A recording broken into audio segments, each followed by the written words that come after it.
Assalomu alaykum, hurmatli dehqonlarimiz. Bugun 24-oktyabr 2025-yil mana shu dala maydonga 802 hamda Ichim Kraus kompaniyasining 312 shirin jo'xorisi ekilgan. Mana pishib yetilgan davri. Hozirgi holati 802 miz terilishni boshladi bugundan. Xudo xolasa hozir buni so'kalarini sarishkaroqdan kirib ko'ramiz. Mana bo'ylarni bo'lgan holatini so'kani bo'yi so'kalarini ichkaridan ko'rsa yaxshiroqda yaqinroq olib keling. Mana so'kani bo'yi mana qo'lim yetmayapti, bo'yi balandligi, so'kani kattaligi. Dona zamiz mana shuda qo'yamiz, oshamiz, to'g'risi. Hozir changlanishlarni ko'ramiz. Mana ko'rishingiz mumkin. Changlanishlari, to'nqatlami mana bir xil. Aylanasiga qatorlari 16 tadan 20 tagacha qator hosil qiladi. Pishchalari ham yaxshi, maloshni holatda sotuvga tayyor bo'lgan.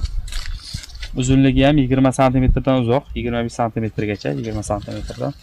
Yerda kuchiga, holatiga qarab bo'yidan ko'rishlaringiz mumkin. Bo'yi ham baland. Mana buni ustidan ham ochamiz. Mana holati. Xudo xolasa shu 5 ta qatorga tikilgan. Mana ichkarilarida ham mana ko'chalarni ko'rishingiz mumkin, taklifi yo'q. Xudo xolasa yaxshi joy ushlagan. Mana ko'chma-ko'chlikda xatoliklar yaxshidan hosil qilgan.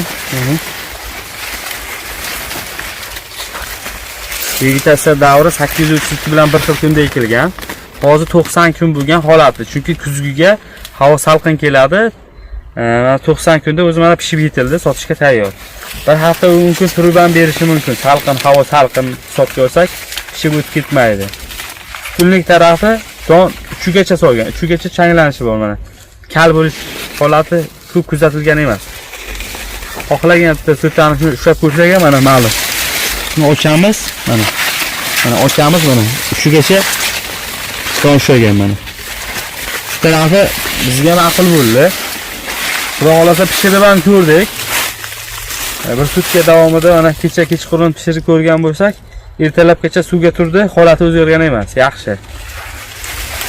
Tavsiya qilamiz, holamizga o'zimiz ham harakat qilamiz. Yana keyingi videolarga yangiliklar qo'yib borishga. E'tiboringiz uchun rahmat. Xayr, salomat bo'ling. Oldinmi?